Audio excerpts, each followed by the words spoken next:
Assalamualaikum warahmatullahi wabarakatuh. Waalaikumsalam warahmatullahi wabarakatuh.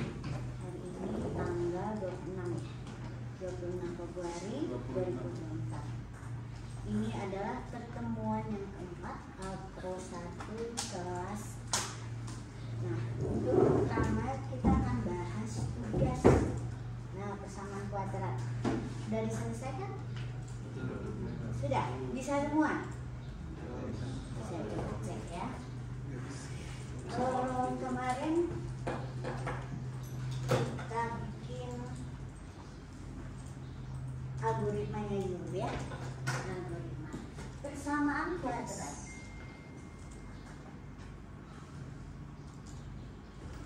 Ya.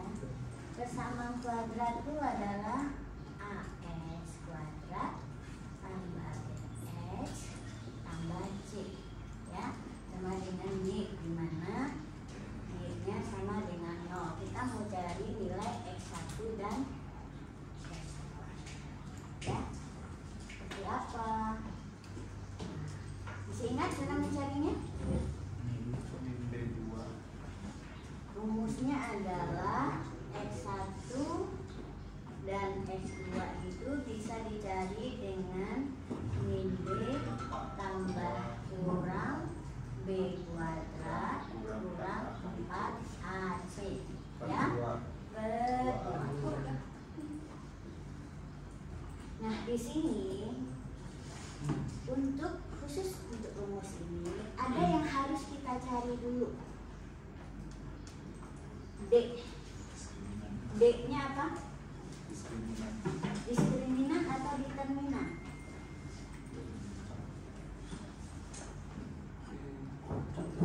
Diskriminan atau determinan? Coba ya. Kalau determinan berarti faktor penentu ya. Di sini faktor penentu D-nya apa? Ditentukan dari apa? Rumusnya yang mana? D itu yang mana? B kuadrat. Jadi yang di dalam sini ya, ini adalah nilai D yang mau kita cari dulu. Harus dicari dulu ya. B kuadrat kurang 4AC. Kenapa harus dicari dulu? Mempermudah dari akar kuadrat. Iya, mempermudah dari akar kuadrat. Tapi kenapa harus dicari dulu? Karena kalau D-nya akarnya negatif ya, D-nya negatif, maka dia akan menghasilkan nilai imajin ya. Jika D negatif itu yang gimana sih?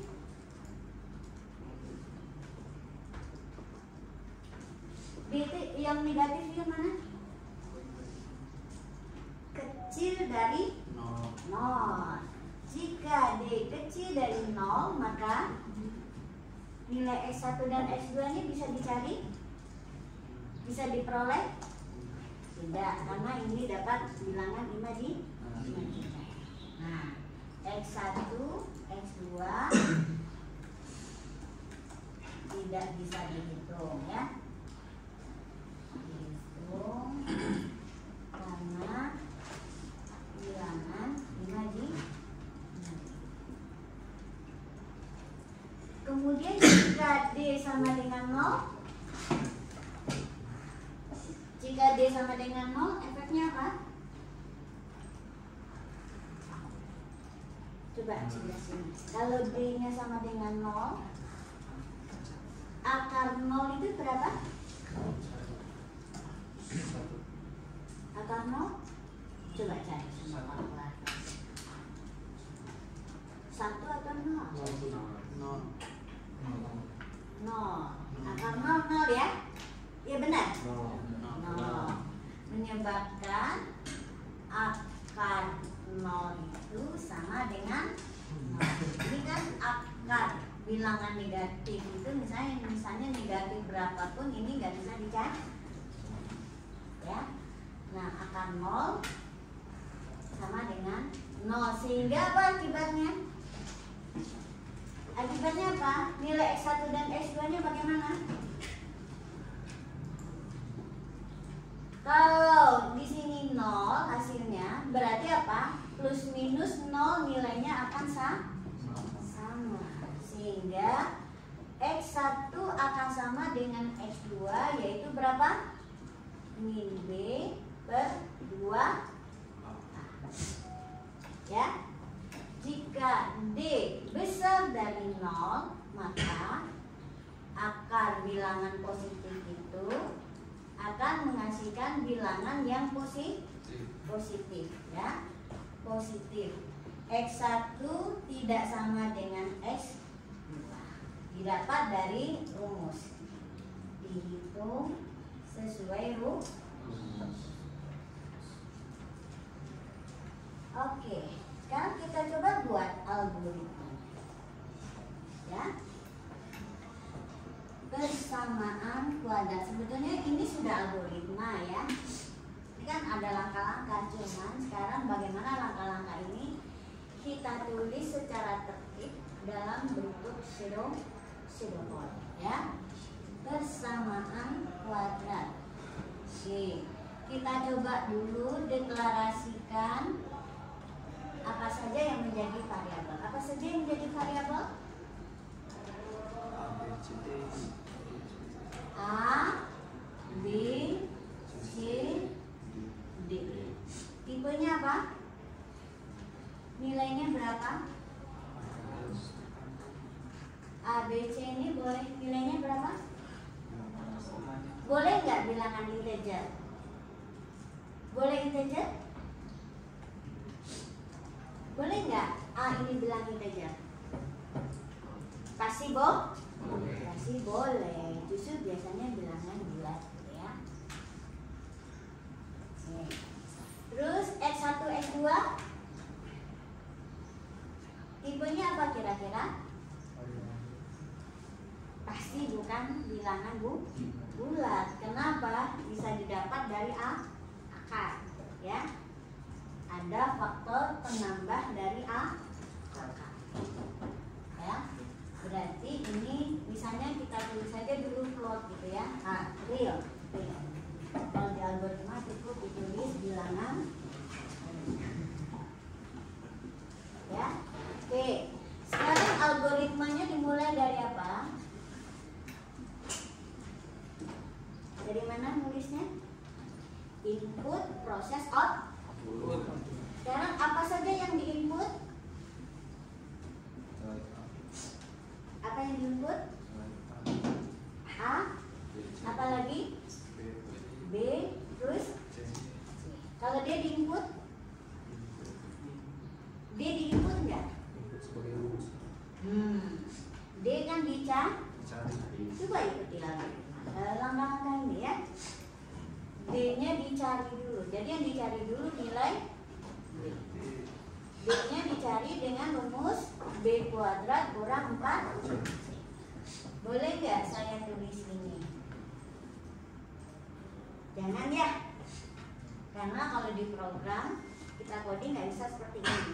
Jadi ditulis pakai notasi yang benar dengan simbol operator, ya. Nah, operatornya pangkat apa? Pakai aja ini kan dia pangkat 2, ya.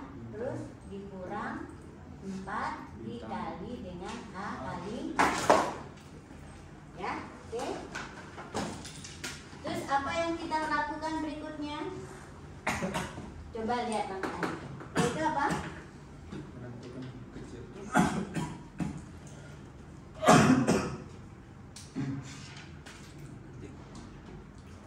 Kok sepertinya pada sibuk sendiri. Apa? Menentukan. Apa nilai apa yang diperiksa di sini? Nilai D-nya apakah 0 sama dengan Nilai apa? Nilai D, ya. Perhatikan di sini di ekspresi boolean. Apa yang menjadi variabelnya yang menentukan. Kebetulan di sini adalah kita namakan dengan, kita ubah pakai yang pencabangan dengan if saja. If D kecil dari 0. Jika D kecil dari 0 bagaimana? Tidak bisa dicari. Dan kita tinggal output saja pesannya. Output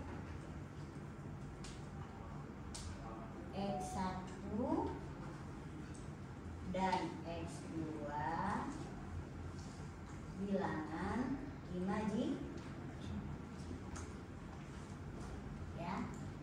Misalnya kita tulis ini ya, oke. Kemudian jika tidak, apa yang dikerjakan? Sama dengan Else?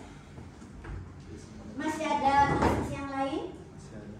Nah, karena kasusnya lebih dari satu, bisa kita tambahkan satu lagi if, ya. Kecuali cuman ada dua kasus, ya. Oke, gitu ya. Kalau ada kasusnya lebih dari dua, berarti if-nya lebih dari satu. Nah, ini berarti kita periksa lagi. Nah, pembandingnya apa sekarang? D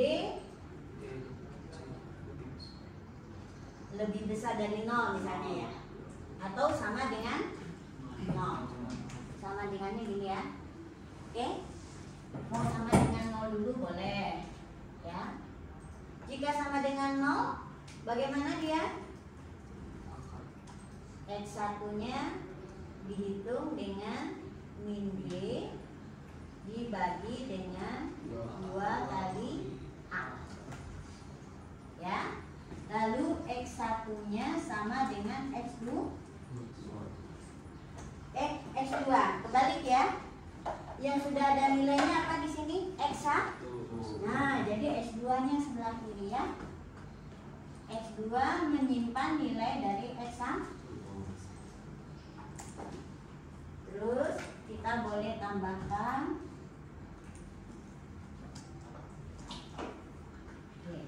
ya. Kita tambahkan kesan misalnya X1 sama dengan X2, atau di sini ya, nilai D-nya sama dengan 0 sehingga X1 sama dengan X2.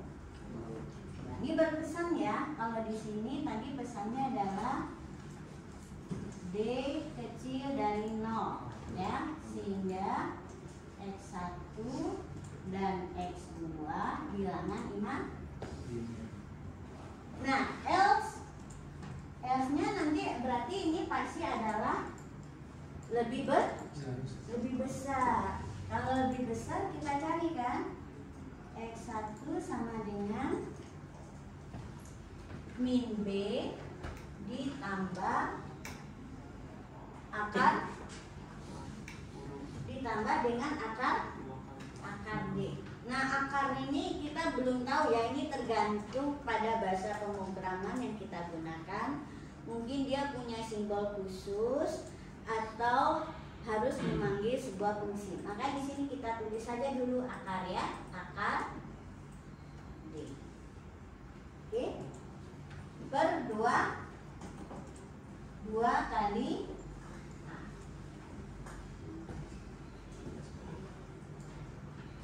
lalu X2 sama dengan min B dikurang akar D dibagi 2 kali A. Output ya, D besar dari 0, X1 tidak sama dengan X2, beda dengan S.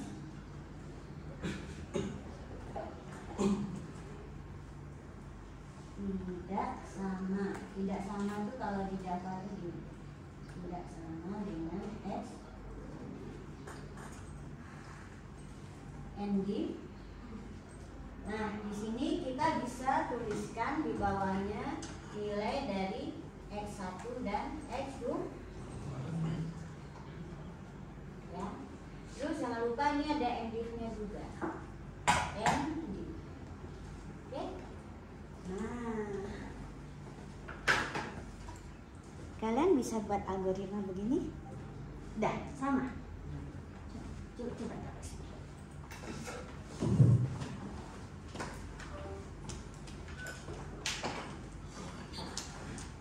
Ingat ya, kalau bisa bikin program, pasti bisa bikin algoritma. Kenapa? Algoritma itu sintaknya lebih sederhana, ya, terutama di input dan output.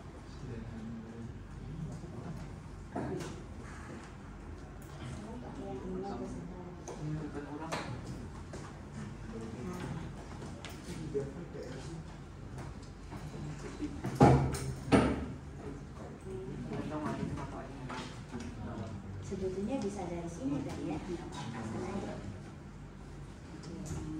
Silakan dulu.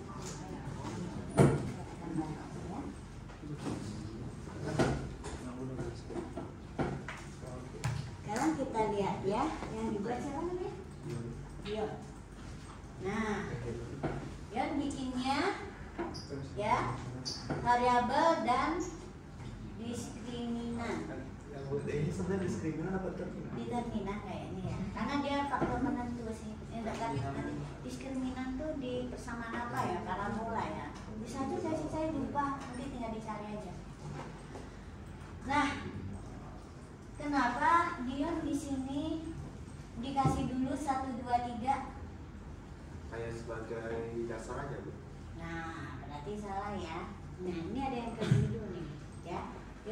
Dion, sini ya.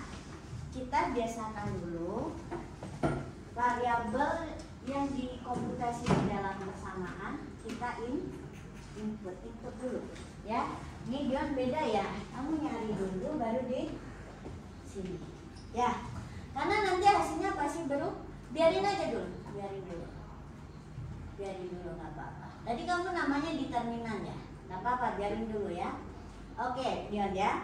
Satu lagi, setelah kita membuat persamaan ini, kita harus bisa ngetes ya.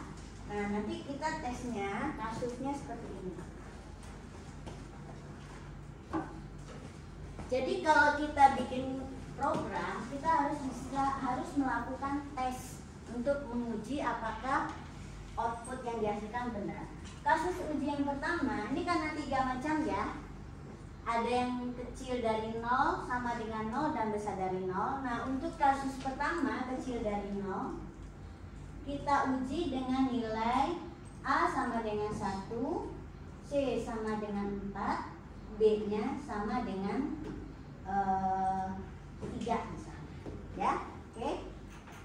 Terus yang kasus uji yang kedua, D bersama dengan 0, masukkan A sama dengan 1, C-nya sama dengan 4, B-nya kita masukkan juga 4.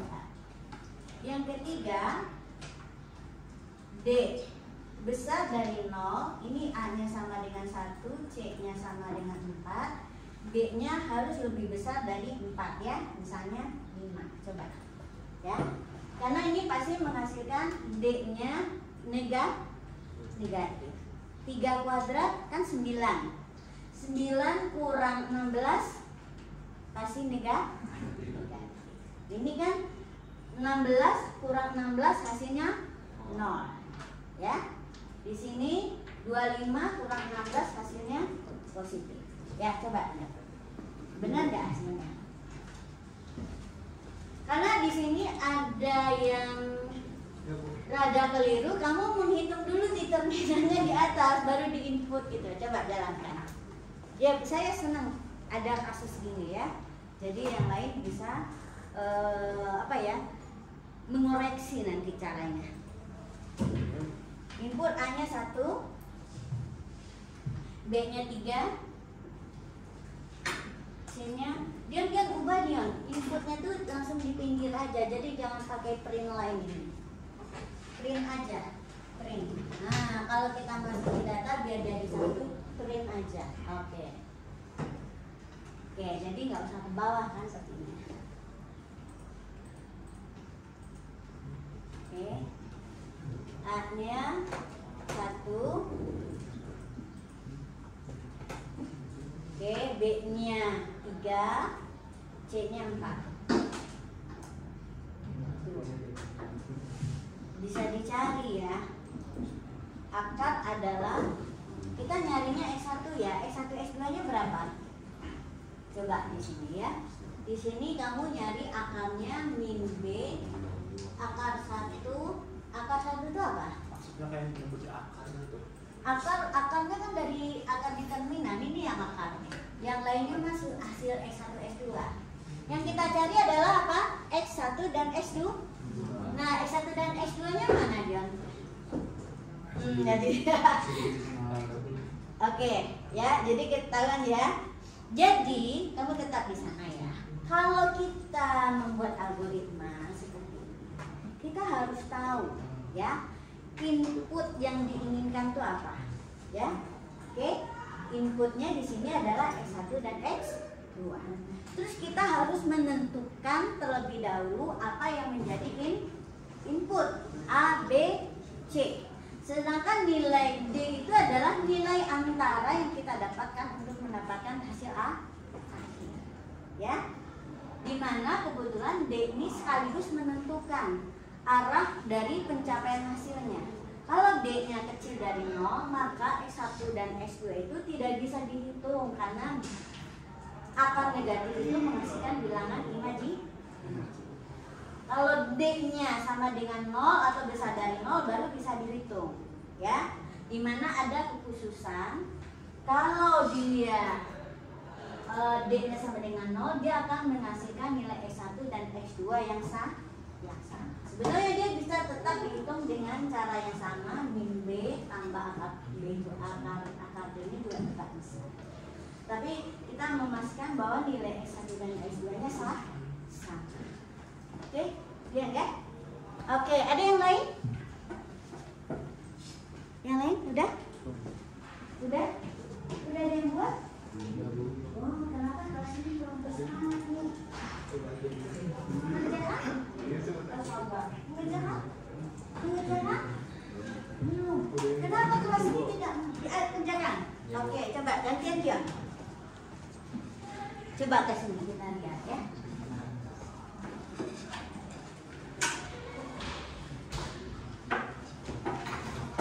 Makasih ya Dion ya.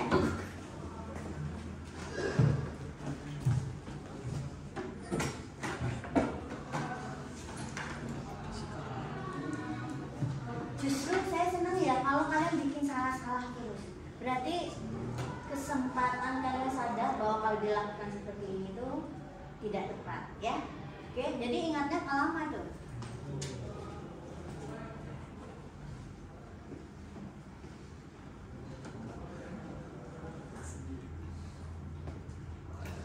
Oke.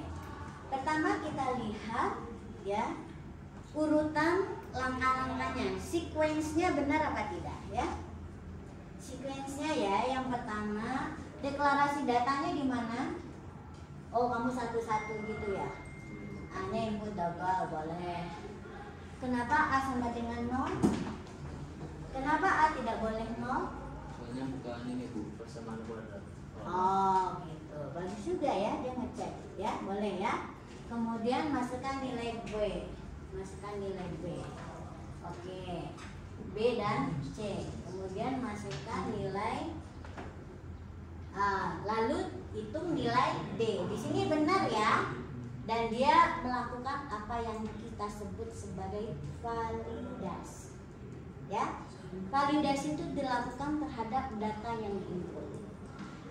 Kalau user memasukkan nilai yang salah, maka dia tidak diterima. Contohnya, kalau dimasukkan nilai A-nya sama dengan 0, maka dia tadi apa? Tidak menghasilkan persamaan kuadrat. Ya. Oke. Coba kenapa ini? Oke. Nah, yang penting adalah setelah divalidasi nilai inputnya, maka nilai D-nya dihitung. Benar ya urutannya ya, setelah input menghitung nilai D. D-nya sudah dihitung ya. Diskriminan D sama dengan apa nih? Oh, nilai D-nya ditampilkan. Ini apa nih? Ini adalah format. Coba jelaskan siapa namanya? Siapa? Reza Bu. Reza, coba jelaskan. Ini apa ini? %.2f/n. Coba jelaskan ke teman. Terus ada /n lagi di sini. /n itu untuk apa, Reza?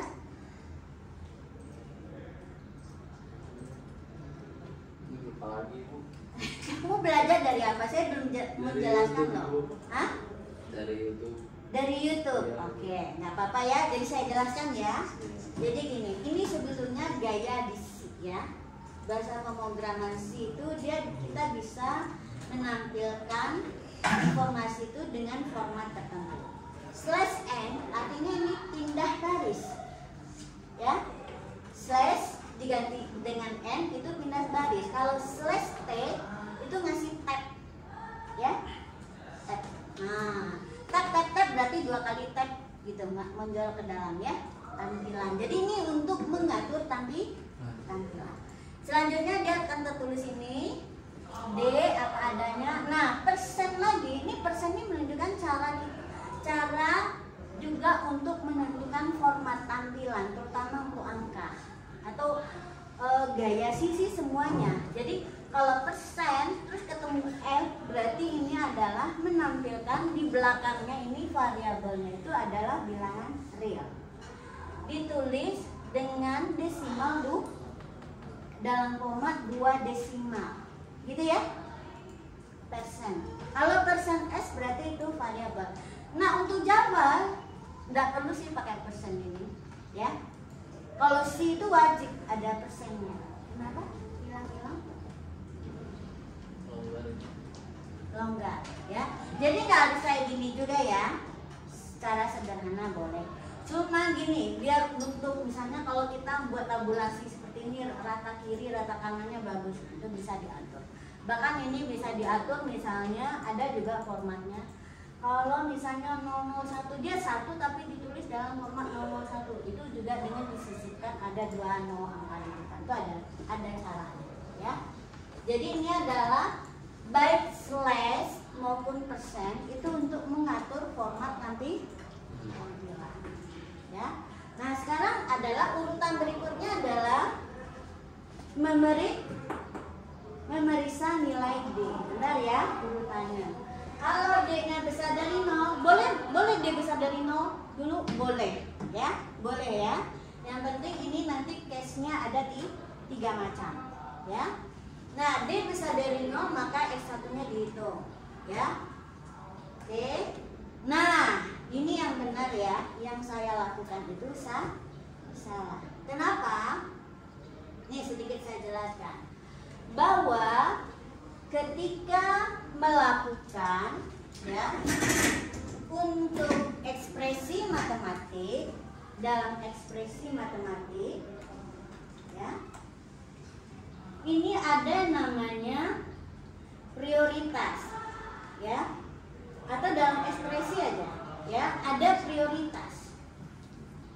prioritas untuk mengeksekusi suatu ekspresi, ya, di mana yang paling tinggi itu adalah mungkin ini ya, tanda kurung buka kurung tutup, ya, kurung buka kurung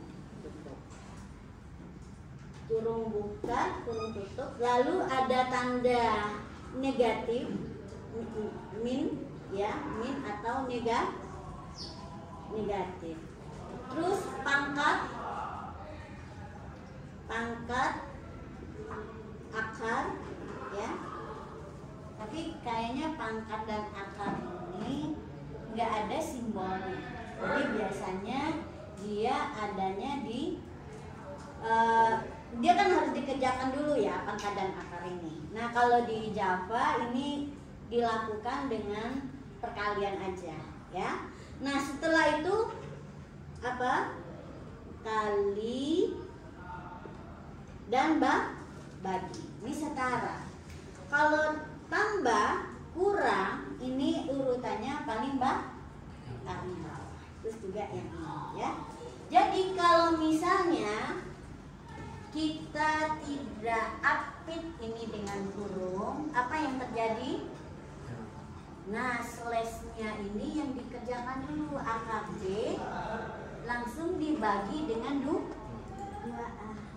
Kalau ini dikurung berarti 2 kali A dulu. Kalau nggak dikurung berarti akar D dibagi 2 dulu. Akhirnya pasti jadi salah. Kalau yang seperti saya ini, ya, dia akan mencari akar D per 2 dulu. Dia akan pasti hasilnya salah. Jadi ini saya koreksi ya, mumpung sudah ada yang membuat, ya. Jadi ini harus ditambahkan kurung, ya. Ini juga ditambahkan kurung, ya. Nah, akar real dan berbeda. Oke, terus di sini D sama dengan 0, X-nya sama dengan min B per 2A. Akarnya real, kembar, dan X. Oke. Dan di sini min B per 2A. Bagian imajinernya mat SQRT-nya per 2. Bisa dicari imajinernya? Bisa ya? Oke, silakan dieksekusi.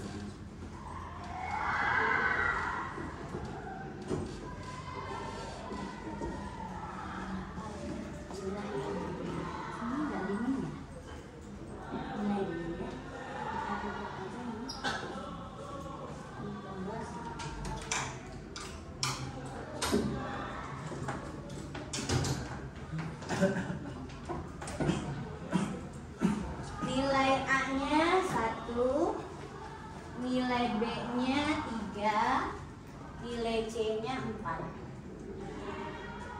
Ini negatif ya, lalu akarnya kompleks, yaitu bagian yang positifnya ini dan ini bagian yang imaji. Ya, kalau mau didetailkan boleh seperti ini ya, bahwa dia ada bagian yang imaji.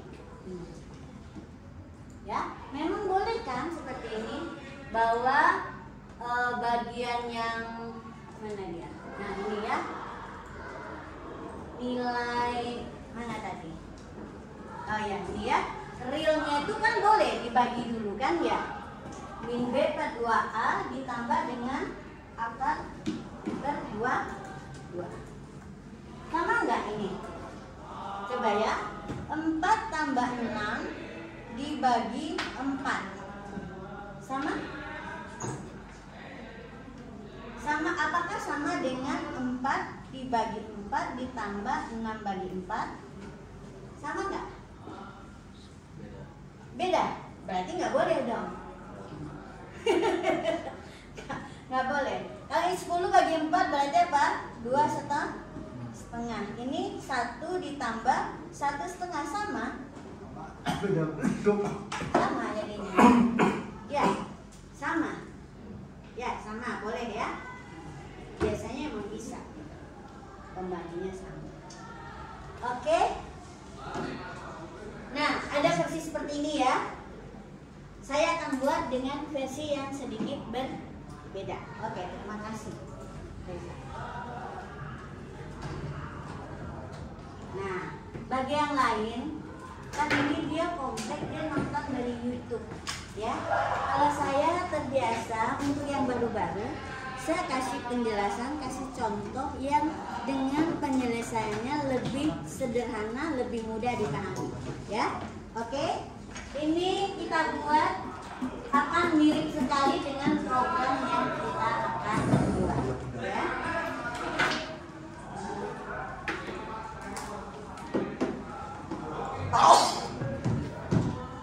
Jadi di algoritma ini saya belum menekankan bagaimana mengatur tampilannya bagus-bagus gitu, enggak, belum ya.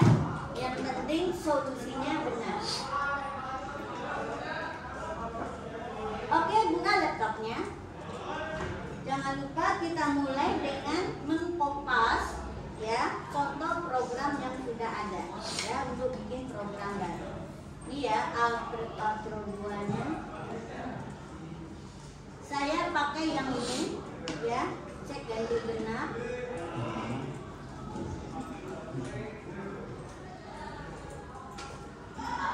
Oh, tadi saya lepaskan.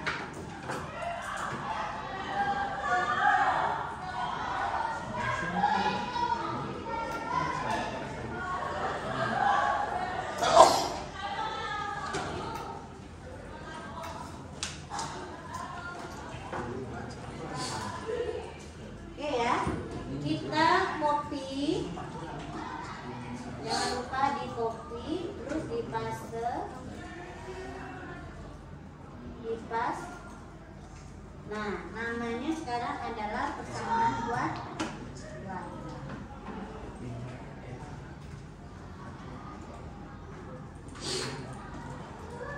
Oke.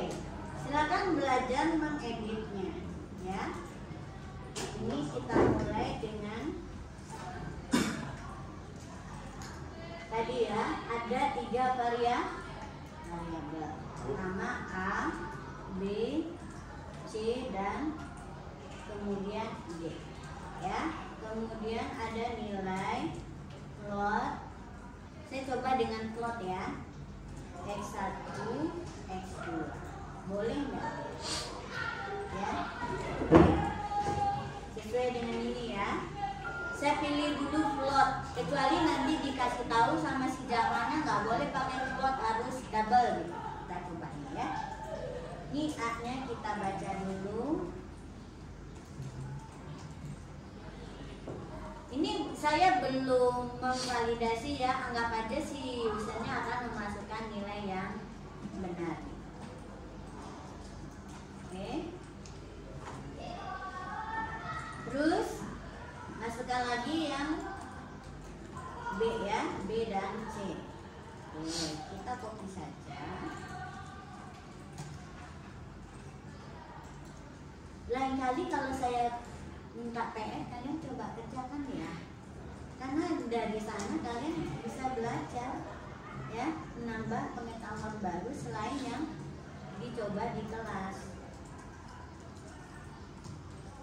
Oke, nah sekarang kita hitung nilai D. D sama dengan B kali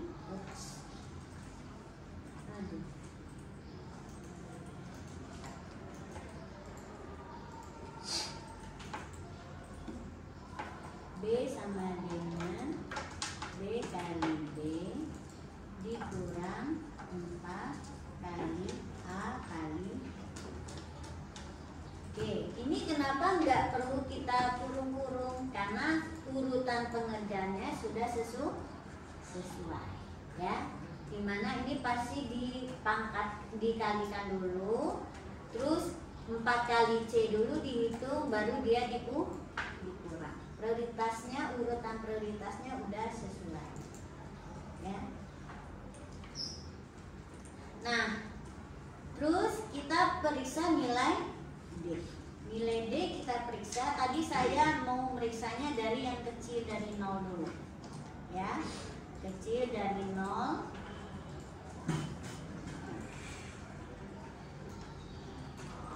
Jika D kecil dari 0, maka saya tulisnya adalah D-nya kecil dari 0 ya. Didapat X1 dan X2 5.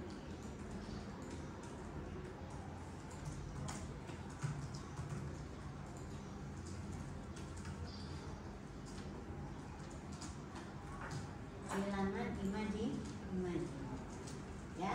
Oke. Nah, kemudian karena masih ada kasus berikutnya sepasang lagi, maka kita buat satu lagi if-nya. Nah, di sini saya gunakan ekspresi booleannya adalah D sama dengan 0 ya. Ini ingat ya, D-nya sama dengannya 2 ya, bukan 1. Kalau sama dengan 1 itu sama dengan assignment, memberi nilai, hasilnya akan beda ya. Terus di sini ya, saya coba dulu bagian D-nya ini, dia ada yang dikerjakan ya, terus juga bagian else juga akan ada yang dikerjakan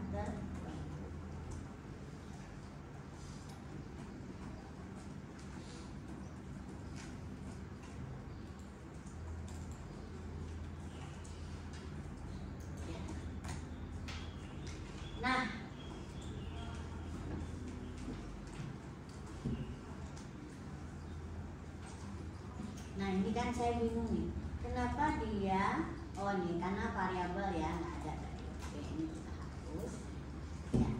Nah sekarang kalau D-nya sama dengan 0, apa yang kita kerjakan tadi? Yaitu menghitung nilai X1 ya. Jadi kalau tadi Reza bikin sendiri X ya, nggak usah X1 aja ya. biar nggak X1 nya sama dengan min B dibagi dengan 2 dikali dengan A ya. Oke. Nah lalu X2 sama dengan X1. Nah di sini kita bisa kasih pesan bahwa D-nya sama dengan 0, X1 sama dengan X2 sama dengan X2 ya. Oke, X1 nya sama dengan X2. Nah saya tunda menampilkan nilai si X1 X2 nya. Saya cari dulu nih ya. Sekarang kita cari nilainya untuk jika dia besar dari 0 ya. Ini adalah kalau dia besar dari 0. Nah di sini min B ditambah dengan akar D tadi kan ya. Oke. Kemudian jangan lupa ini dikurung. Oke, dikurung. Nah, kurung tutupnya, jadi perhatikan ya pasangannya, nggak boleh salah. Nah, akar itu kan sebuah fungsi. Ini tinggal disesuaikan aja dengan bahasanya. Kalau di Java itu ada di library math, ya, math, ya.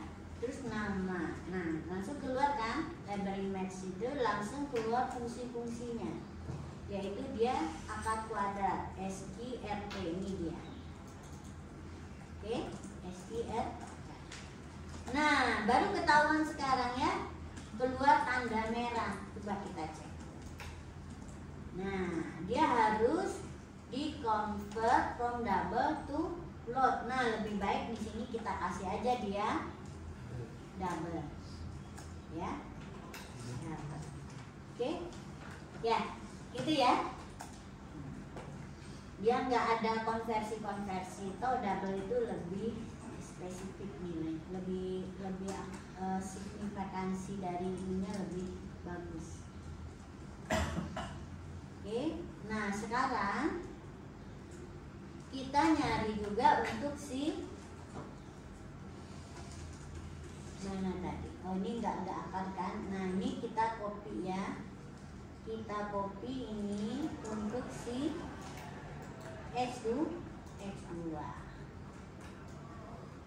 Untuk X2 kita copy.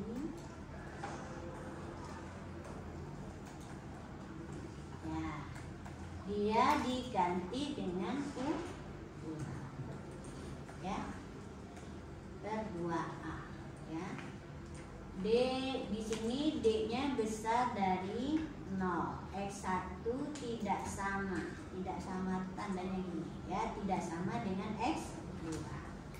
Nah, khusus sebetulnya saya lebih suka nulisnya kayak gini ya. Perhatikan indentasinya gini. Ini saya lebih suka biar kelihatan nih bentuknya. Nah, ini ya. Cuma ke Java itu sukanya dia ke pinggirin jadi nggak kelihatan. Oke. Nah ini ya.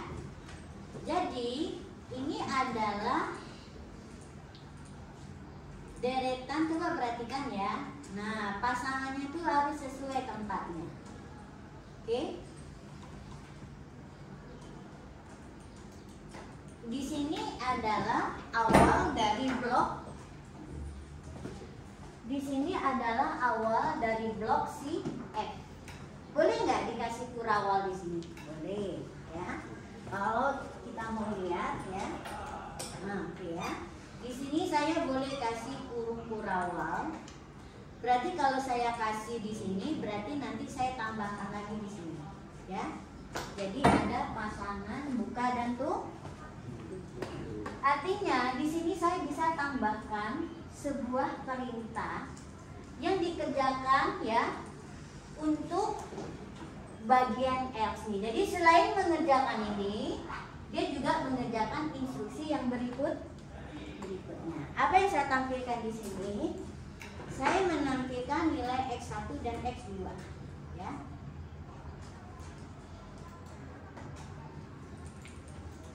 Nah, di sini ya, saya tampilkan nilai X1 dan X2. Nilai X1 ya sama dengan tambah X1. Lalu kita tampilkan sekarang nilai X2. X2 sama dengan tambah X. Ya, oke. Jadi untuk kalau D-nya sama dengan 0, nilai X1 dan X2-nya juga dikerjakan di sini, ya. Oke. Ingat ya, pada saat if yang ini D-nya cuma satu baris. Nah, di sini nggak saya kasih kurung buka kurung tutup, nggak apa-apa karena dia hanya satu instruksi, ya, satu instruksi. Nah, di sini bagian else-nya saya kasih kurung buka tutup karena sebetulnya ada dua instruksi di sini. Pertama instruksi pencabangan, yang kedua instruksi untuk menampilkan nilai X1 dan X2. Jadi di sini harus diapit dengan kurung buka kurung tutup. Terus di dalam sini juga ada if lagi. Nah, bagian dan ini karena ini 3 instruksi harus diapit dengan kurung buka kurung tutup. Ini juga karena lebih dari satu instruksi juga kurung buka kurung tutup. Jadi perhatikan fungsi dari kurung buka, kurung kurawal buka dan kurung kurawal tutup. Ini tanda awal dan akhir dari suatu blok. Ya. Biasanya digunakan di mana? Untuk instruksi pencabangan seperti ini, ya. Memberi tanda awal dan akhir untuk bagian then dan else. Dan nanti satu lagi kalian belajar kalau untuk apa? Instruksi pengulangan, ya. Atau bisa juga untuk awal dan akhir dari suatu fungsi. Contohnya nih, main program kita kasih kurung buka dan kurung tutup. Juga untuk kelas, ya. Di luar itu kalau cuman urutan biasa kita nggak perlu kasih tanda awal dan akhir blok, ya.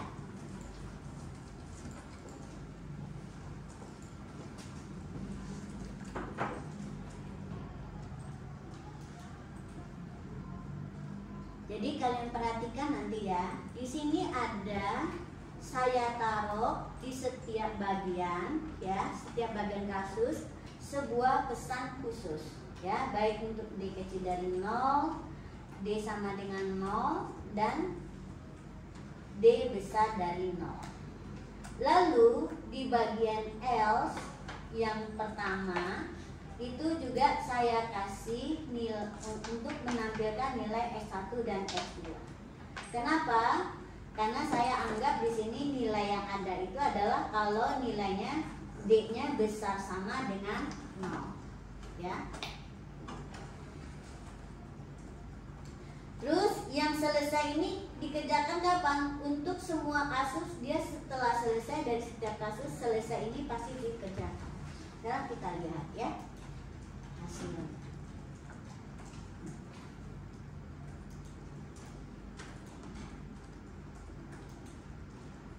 Oke,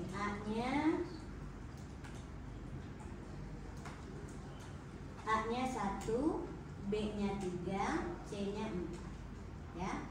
D-nya kecil dari 0. Benar ya? Jadi dia hanya mengerjakan bagian dan yang ini, bagian lain nggak dikerjakan. Terus dia mengerjakan selesai, menampilkan pesan selesai.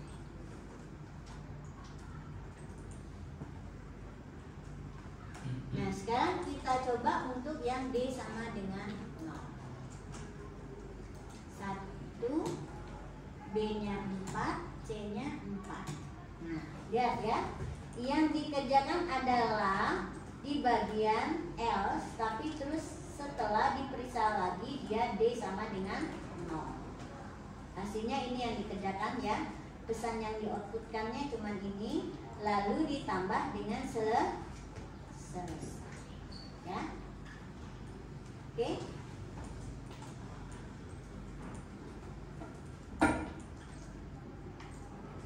Nah, kasus yang ketiga. Input A 1, I-nya 5, C-nya 4. Nilainya berbeda. Jadi yang dikerjakan adalah kalau dia besar dari 0 ya, terus nilainya ditampilkan, lalu pesan selesai.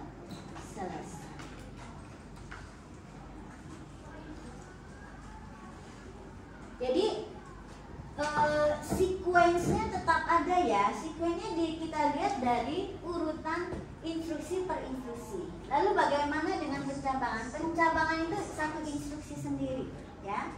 Satu instruksi sendiri yang di dalamnya mungkin ada instruksi yang lain. Jadi dia instruksi yang kompleks.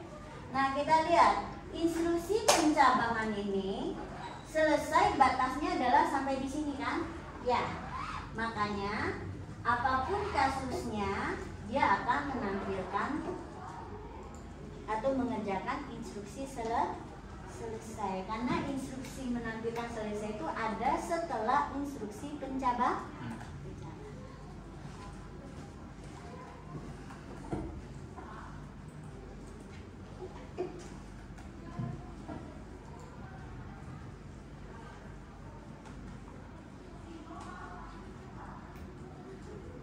Ada pertanyaan? Sudah selesai?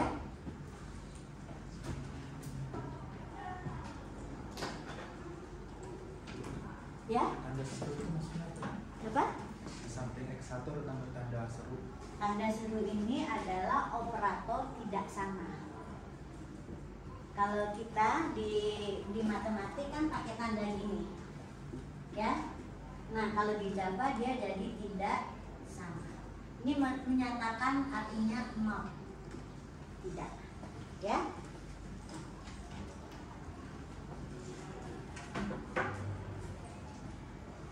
Tapi sebetulnya ini diganti dengan tulisan tidak sama juga nggak masalah, karena dia hanya pesan.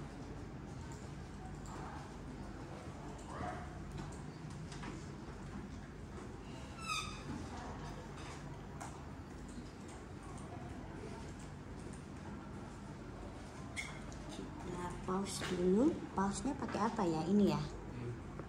Kenapa? Lupa tadi. Oke, ya. Jadi saya ulang ya. Biar deh nggak apa-apa tadi lupa ya. Nah, sekarang kita coba dengan kasus yang baru. Ini switch atau cache ya, tadi ada ya contohnya penjelasan di sini ya. Jadi di algoritma selain bentuk pencabangan ada lagi bentuk pencabangan yang menggunakan cache ya, selain sebagai alternatif dari if then else. Ini terutama biasanya digunakan kalau cache-nya itu lebih dari 2. Jadi kenapa begitu? Karena bentuk penulisannya lebih simpel ya. Nah, apa yang diperiksa sama ya, dia ada ekspresi ya. Bisa di sini ekspresi matematik, bisa juga boolean, bisa juga sebuah variabel, asalkan nilainya itu tipenya sama dengan nilai yang ada di bagian kiri setiap cache ya. Jadi dia intinya membandingkan hasil ekspresi dengan nilai yang ada di sebelah kiri dari setiap cache. Jadi ini adalah untuk setiap nilai itu melambangkan setiap cache dengan aksi yang berbeda-beda. Nah, otherwise ini mengantisipasi jika ada nilai yang tidak tercakup, maka dia akan mengerjakan bagian dari otherwise. Pokoknya semua nilai yang tidak ada, tidak terdeteksi, maka dia mengerjakan bagian otherwise. Cuman di Java itu ada syarat ya. Jadi tidak semua bahasa pemrograman menyediakan konstruksi case ini, ya, sebagai cara untuk menyederhanakan penyelesaian penulisan struktur pencabangan yang alternatif kasusnya banyak.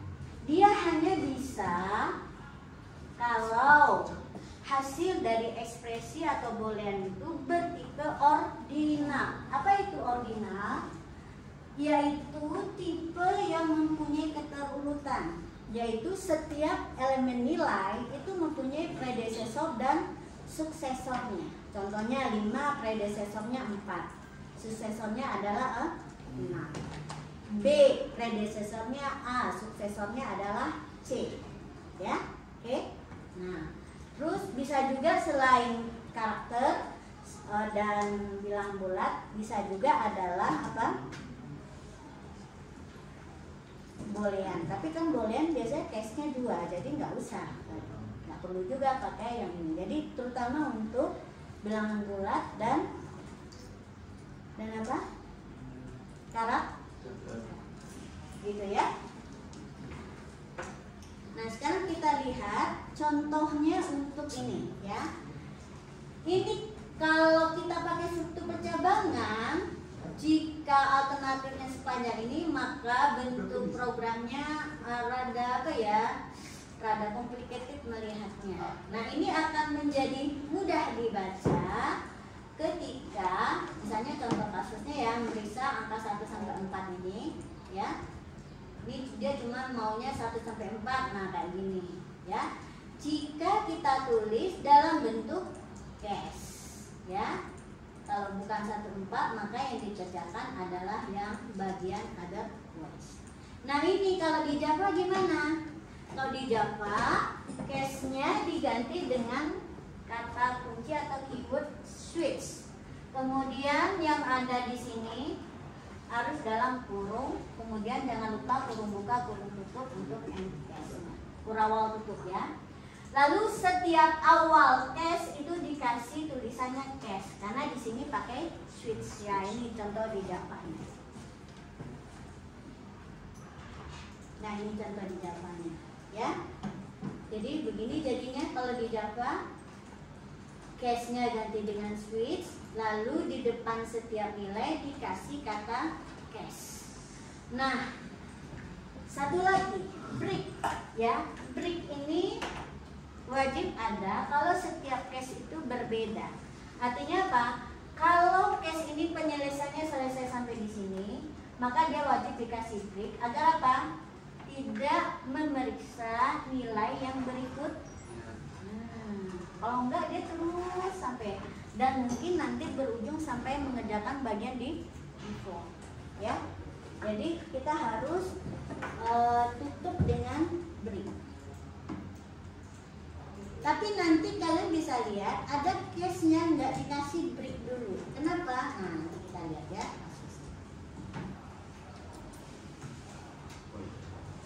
Oke, ya. Ini saya kasih lagi break. Oke, break. Nah, coba kita lihat ya. Bagaimana kalau breaknya cuma sampai sini? Tadi yang lupa kita jalankan. Gimana hasilnya? Ini nanti akan menghasilkan nilai keluarnya semua tuh 7. Nah, coba ya. Saya masukkan 4. Nah, keluarnya, oh ya, karena udah ada break di sini ya. Oke. Break dia bisa berhenti. Kalau saya masukkan -1, tuh kosong ya, sampai dengan di default. Kalau saya masukkan 7,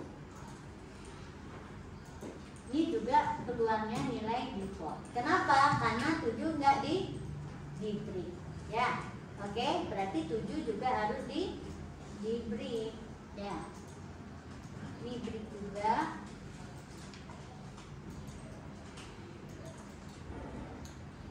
Coba perhatikan nih, ya. 9 saya break, tetapi 8 tidak. Apa yang terjadi?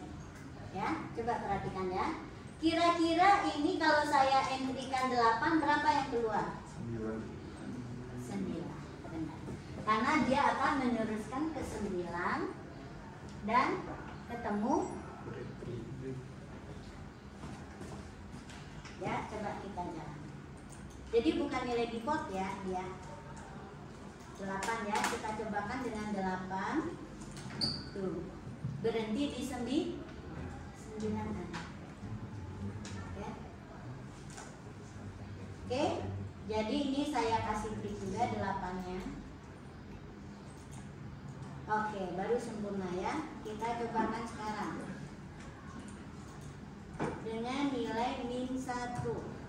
-1 adalah 0. Lalu saya kasih 8, keluar 8, saya kasih 9, keluar 9, saya kasih 10, keluarnya ya. Oke, paham ya? Di sini jadi yang kalian perlu pahami, untuk di Java switch yang alternatif banyak kasus ini bisa pakai struktur switch ya, dimana di dalam kurung setelah switch itu menunjukkan adalah bisa variabel, bisa berupa ekspresi. Nah, ekspresi itu harus menghasilkan nilai yang bertipe ordinal. Apa saja itu? Yang pertama ya, bilangan bulat. Yang kedua karakter. Yang ketiga boolean ya. String nggak bisa. Oke, string nggak bisa. Lalu jangan lupa untuk setiap kasus yang berbeda, jika kasusnya sudah terpenuhi, akhiri dengan break ya, akhiri dengan break. Sampai di sini paham? Kemudian fungsi default apa? Default ini biasakan ada. Ini adalah membuat menjadi alternatif untuk semua nilai yang tidak masuk di dalam kasus. Dia akan meninggalkan ini. Ini terutama kita sering kalau ini nggak ada apa? Membuat sebuah variabel itu mungkin tidak ada nilai inisialnya, padahal mungkin dia dituliskan di nilainya di luar. Jadi sering ini untuk memberikan nilai inisial bagi yang nilainya sedang dikomputasi ya. Oke, nah sekarang saya masuk ke kasus yang berikutnya, sehingga nanti breaknya itu jadi kelihatan ya kapan breaknya dipakai, kapan tidak ada break di dalam setiap case. Contohnya ya, kita punya bulan itu ada berapa? 12 ya. Ya, bulan ya. Kita mau periksa jumlah hari ya. Oke, sekali lagi saya ingatkan, kita harus paham dulu persoalannya, solusinya tanpa terikat oleh algoritma ya. Sekarang kalau jumlah hari itu ada berapa macam sih? Ada yang 31, ada 30, ada 29, ada 28. 4 macam kan? Berarti kalau kita mau menentukan jumlah hari, pasti kita butuh struktur pencatatan. Jika yang kita masukkan kode bulan, misalnya nih, bulan 3, jika saya masukkan kode bulannya 3, berapa jumlah harinya? 3 itu 31. Kalau bulan 4? 30. Kalau bulan 2? Ada 28, ada 29. Berarti pasti butuh pencabangan lagi nih ya. Khusus bulan 2 ada pencabang. Nah, bulan 2 itu 28, 29-nya tergantung pada apa? Tahun ya. Tahun apakah kabisat atau bukan? Kabisat itu bagaimana sih, tahunnya bagaimana? Kelipatan? 4. Kalau kelihatan 4 ngeceknya dari mana?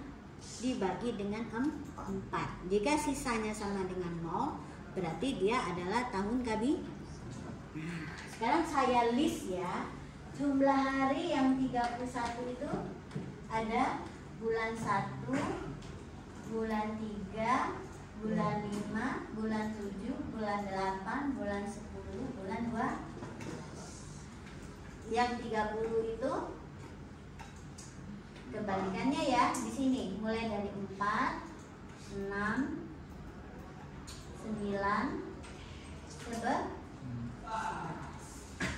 Yang 29 ya, itu tergantung kalau ya. Di sini kita ditentukan oleh jika tahun kabisat ya, bulan 2 dan tahun kabi 2 dan tahun kabisat tahun kabisat ya. Oke, di sini 28 itu juga adalah bulan 2 ya. Saya terbalik ya, saya harusnya gini. Jika bulan 1 ini, maka jumlah harinya sama dengan 31. Ini jumlah harinya sama dengan 30. Bulan 2 ya, bulan 2 jika dia tahun kabisat ya. Apakah tahun kabisat? Jika iya, berarti jumlah harinya sama dengan 29. Jika tidak, maka jumlah harinya sama dengan 20.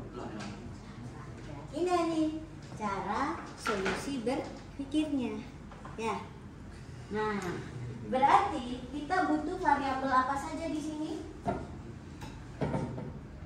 Kode bulan ya.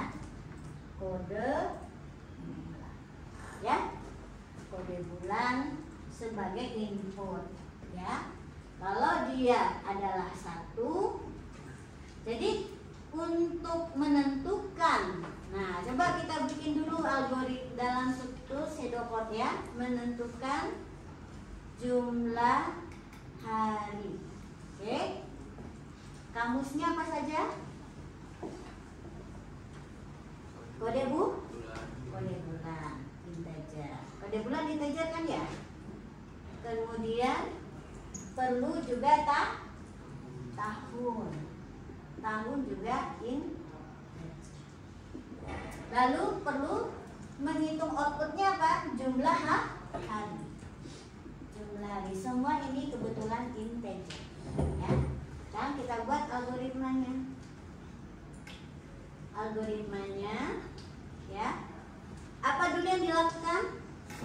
Input kode bulan. Input kode bulan ya. Terus gimana? Pakai switch saja ya. Pakai switch saja ya. Switch karena dia juga sudah sederhana. Switch kode bulan ya. Nah, jika dia cache-nya berapa? Cache. Nah, kalau untuk algoritma boleh ya, kalian gini-ginikan saja ya, di koma-koma boleh ya, biar simpel. 1, 3, 5, 7, 8, 10, 12, maka jumlah hari sama dengan 31 ya. Oke, makanya nggak perlu ada break lagi ya, tidak perlu ada break karena ini udah satu kasus nih ya. Terus cache 4, 6, 9, 11, jumlah hari sama dengan 30. Cache 2, maka kita periksa dulu ya. Kita harus input tahunnya, bener ya? Input dulu tahun. Input tahun. Karena jumlah hari untuk bulan 2 itu tergantung pada tahun. Untuk yang lain nggak peduli tahun. Nah, input tahun di sini kita periksa. Karena cuma 2, pakai aja if ya, nggak usah pakai periksa. Walaupun tahun ini juga bertipe ordinal, cuma kan pilihannya ya dan tidak, jadi lebih enak pakai pencabangan if ya. If tahun mod, nah mod ya, mod 4 sama dengan 0 ya, berarti dia habis, apakah habis dibagi dengan 4? Dan JH nya sama dengan 29, else JH sama dengan 28 and leave ya. Oke, di sini kita pakai and switch ya, and switch ya, switch. Udah, di sini kita tulis output JH-nya. Kemudian ini udah selesai ya, output JH. Sekarang coba kita tulis ini dalam Java. Coba silakan kalian coba dulu ya. Kalian set S dari nama angka yang pakai switch ya. Nah ini nama angka ini kita copy ya, terus ganti menjadi jumlah jumlah.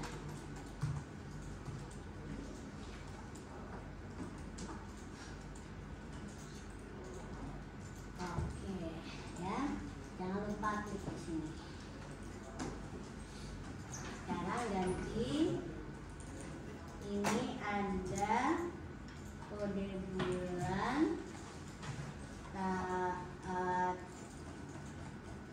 jumlah tahun dan jumlah ya, stringnya nggak perlu.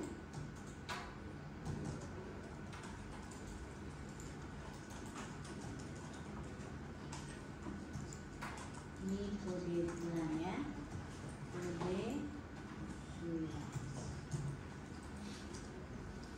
switch kode bulan. Nah, gimana caranya? Untuk koma-koma ya. Koma-koma ini berarti di sini kita hilangkan breaknya ya, hilangkan break. Oke, bulannya adalah tadi apa? 1 ya, 1, hilangkan break ya. Hilangkan break ya.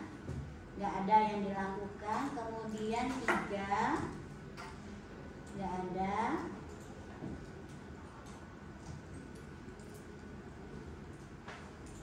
Kalau mau ditulis seperti ini bisa ya. Nah, misalnya gini, nama bulan. Kita punya nama bulan boleh ya. Kita tetap pertahankan di sini. Misalnya kita juga menuliskan nama bulannya, kita bisa nulisnya gini. Satu lagi string nama bulan. Oke. Nah, di sini nama aja ya. Namanya kita ganti dengan bulan 1 tuh bulan apa? Nah, coba isi Januari. Oke. Tapi jangan ada break. Ya, kenapa? Karena dia akan diteruskan sampai yang 12. Oke. Setelah 1 tuh 3 ya. 3 itu bulan Maret. Kemudian setelah 3 5 ya. 5 itu bulan Mei. Ya, hilangkan breaknya, hilangkan breaknya. Oke. Lalu bulan 7.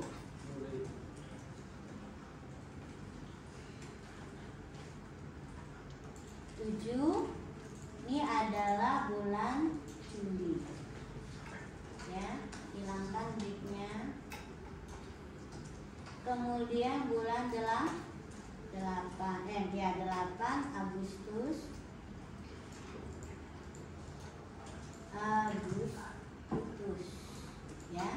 hilangkan breaknya.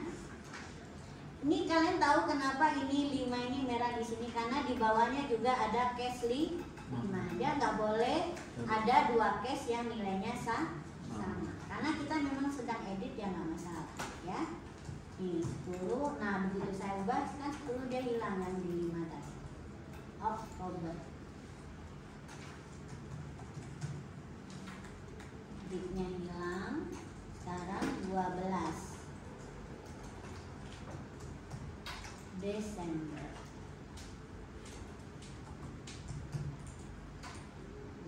Nah baru break ya, karena terakhir case-nya untuk satu yang 17 hari sama dengan 31 ini ada di bulan ke-12. Nah di sini tetap pertahankan breaknya ya. Oke, tetap pertahankan break. Nah sekarang kita masuk ke yang case yang jumlah hari 30, dimulai dari bulan 4. Oke, bulan 4 namanya adalah April ya. Breaknya dihilangkan ya. Lalu bulan 6 Juni, breaknya dihilangkan ya. Lalu bulan 9 September,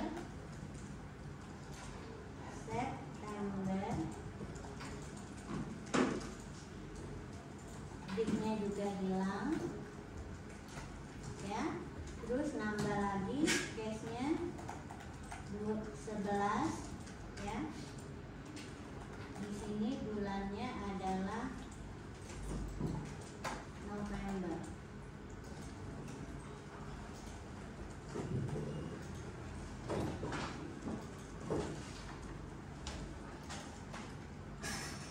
Ya, November. Setiap case walaupun lebih dari satu instruksi nggak perlu kita kasih awal dan akhir blok ya, karena bentuk strukturnya sudah ada pembatas untuk bloknya. November ya. Oke. Nah sekarang yang terakhir baru case 2. Jadi nggak apa-apa nggak urut ya, dari bulan 1, 2 itu nggak apa-apa, dia akan mencari sampai cash yang cocok ya. Di sini tadi kita input dulu ya, input dulu tahun. Nah khusus untuk bulan 2 kita input tahun.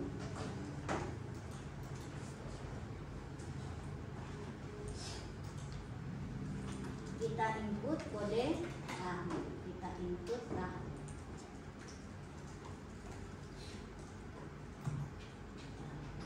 Ya, di tahun. Oke. Nah, baru kita periksa ya. If tahun. Nah, mode-nya diganti dengan persen ya. Persen itu adalah mode kalau di Java. Oke, maka CH-nya sama dengan, oh ya, tadi khusus untuk case yang terakhir, misalnya di sini ya, ini kan bulan Desember. Nah, di sini kita tambahkan menghitung nilai CH-nya yaitu berapa? 31. Oke. Nah, di case yang terakhir untuk yang 30 ada di November. Nah, di sini kita kasih juga JH sama dengan 30, jangan lupa break. Ya. Oke. Nah, di sini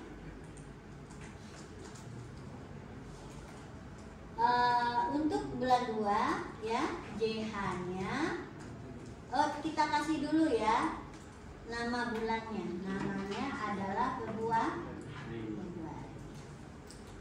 Dimana saya taruh bebas aja, yang penting ada di blok punya si cash. Nah, misalnya saya lebih prioritas masukin nama bulannya dulu, boleh. Berarti sebelum perintah input ya. Misalnya di sini saya tambahkan menampilkan bulan ya. Oke, bulannya Februari.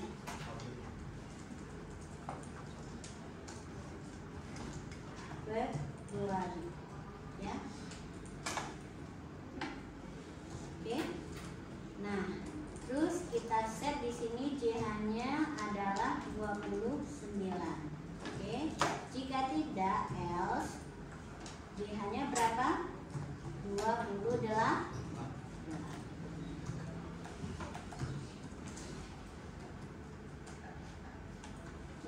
di Java dan C ada cara menuliskan dengan singkat kalau if dan else itu sederhana. Jadi saya biasakan biar kelihatan polanya bagi kalian ya. Mana then-nya, mana else. Oke. Nah, setelah else tidak ada lagi yang dikerjakan, saya menuliskan udah ada ya. Kita jangan lupa kasih juga tetap beri ya, karena masih ada pilihan di default ya, kasih beri. Terus jika tidak, ini namanya kosong. Kemudian di sini JH-nya sama dengan apa? Kita kasih misalnya 0 ya. Kenapa? Ketika kita menampilkan kode bulan adalah nama, terus kita tampilkan jumlah harinya, jumlah hari sama dengan, terus kita tambah JH, sehingga JH-nya tetap sudah ada nilai awal.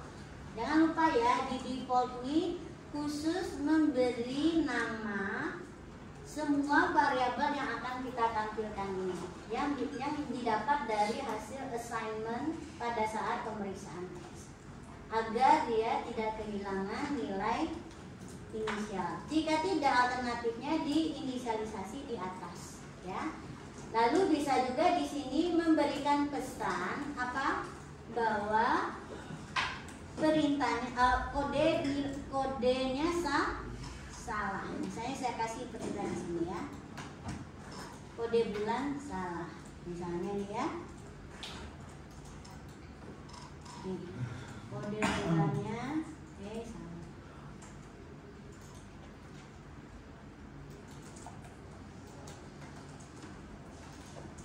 Kode bulan salah ya. Saya mau tambahkan di sini pesan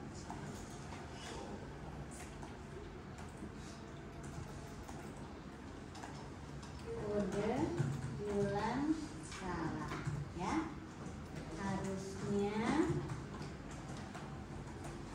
1 sampai dengan 12 ya. Ini print line aja.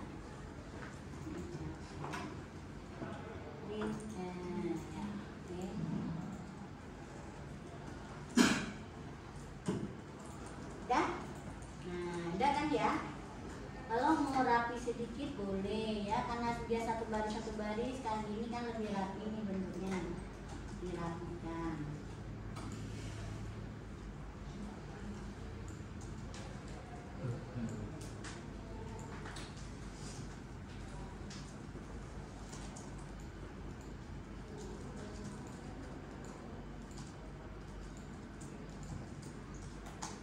Oke, saya run.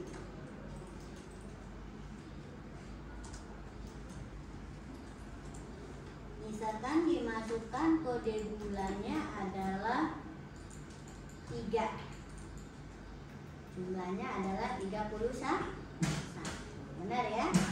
Saya masukkan bulan sekarang 9 adalah 30. Saya masukkan 0, kode bulan sah. Saya masukkan 12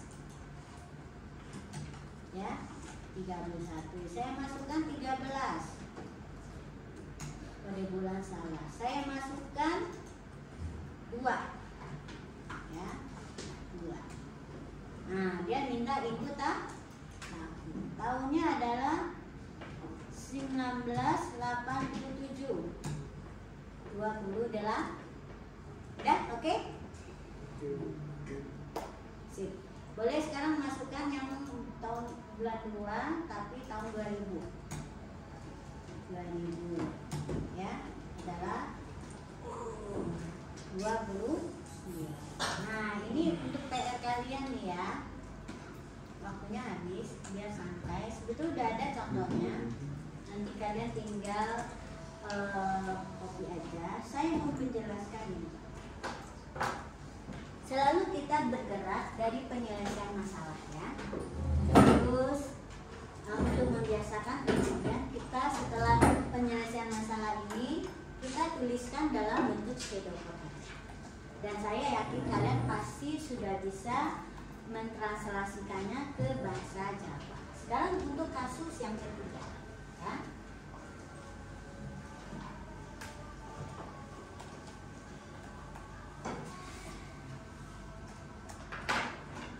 Ingat ya tadi, case ini hanya bisa untuk apa? Untuk variabel atau ekspresi yang menghasilkan nilai bertipe ordinal. Kalau bilangan real nggak bisa ya, harus pakai if then else. Nah sekarang kita punya untuk setiap mata kuliah, kalian udah pernah lihat nilai ya? Itu ada 4 variabel yang menghitung: UTS, UAS, tugas, dan kehadiran, ya. Lalu masing-masing ini punya bobot. Boleh disetting bobotnya, ya. Ada bobot UTS, ada bobot UAS, ada bobot tugas, ada bobot, ya. Semua ini adalah bertipe bilangan real, ya. Oke, ini real. Ya. Ini menetapkan indeks nilai. Ya. Nah sekarang rumusnya untuk menghitung nilai akhir itu adalah UTS dikali bobot UTS ditambah UAS dikali dengan bobot UAS ditambah tugas dikali bobot ditambah hadir dikali bobot. Di sini setiap nilai, ya, nilainya adalah 0 sampai dengan 100. Ini bobot itu adalah 0 sampai dengan 1, ya. Oke. Sekarang untuk menentukan indeks nilai kan banyak tuh ya. Nah misalnya gini, ya, indeks nilai itu ada sekian macam, ya. Saya pakai gini aja, berarti ini adalah komentar, ya. Indeks nilainya kalau misalnya A itu adalah jika MA-nya besar sama dengan 8, AB kalau antara misalnya 70 kecil sama dengan MA kecil dari 8. Kemudian ada B jika 60 kecil sama dengan MA kecil dari 7. BC kalau 50 kecil sama dengan MA kecil dari 60, ya. Oke. BC C kalau 40 kecil sama dengan MA kecil dari 50. D kalau 30 kecil sama dengan NA kecil dari 4. E kalau NA kecil dari 3. Nah, gimana nulisinnya? Kan berarti urutannya adalah, ya, algoritmanya kita input apa? UTS, UAS, tugas, ya kan? Hadir. Lalu kita juga input bobot. input bobot ya, BUTS, BUAS, tugas, hadir. Kalau kalian malas, ini di input boleh diberi nilai A awal ya, di set boleh. Terus berikutnya apa dihitung? Nilai A, itu nilai akhir ya. Nah di sini kalian harus periksa banyak if and A besar sama dengan 80, maka then apa? Berarti kita punya ini adalah bukan karakter, tipenya adalah string, yaitu index. Berarti indeksnya sama dengan apa? Ya. Nah ini kan masih banyak kasusnya, berarti pasti ada else. Apa yang diperiksa? Harus periksa 2? Enggak usah. Karena apa? Kalau dia sudah tidak lebih besar dari 80 bagian, pasti bagian else-nya adalah pasti lebih kecil. Kita tinggal meriksa bagian yang ini saja, yaitu apakah NA-nya besar sama dengan 70. Gitu ya. Terusin terusnya else if-nya. Nah ini contohnya, kalau waktunya udah habis, kalian screenshot saja dan nanti kerjakan di rumah ya. Kemarin sudah dibuat. Kira-kira bentuknya seperti ini ya. Pakai else if yang seperti tadi. Jumlahnya ini sebetulnya bisa pakai case, cuma masalahnya Java tidak menyediakan struktur case kalau nilainya itu adalah bilangan real. Nah, kenapa ini nggak boleh dibuat integer? Karena NA ini kan ada bobot, pasti dia menghasilkan bilangan real. Dan sini pasti juga adalah double. Ya, jadi nggak bisa kita pakai case tadi, maka terpaksa pakai if yang banyak nih, if else if, ya, oke? Demikian, cobakan di rumah ya. Terima kasih. Assalamualaikum warahmatullahi wabarakatuh. Sampai ketemu nanti di kuliah online. Ada 3 pertemuan kan. Dan kalian harus siapkan stamina. Saya khawatir nih, karena lagi puasa, kita ke pagi ya, masih lemes-lemes habis sahur. Jadi siapkan stamina untuk belajar. Saya nanti waktu kuliahnya pendek, tapi saya kasih tugas ya, kayak sekarang nih. Coba bikin codingannya di luar waktu kuliah. Saya nanti akan di waktu kuliah lebih banyak menjelaskan hal-hal baru ya. Terima kasih. Assalamualaikum warahmatullahi wabarakatuh.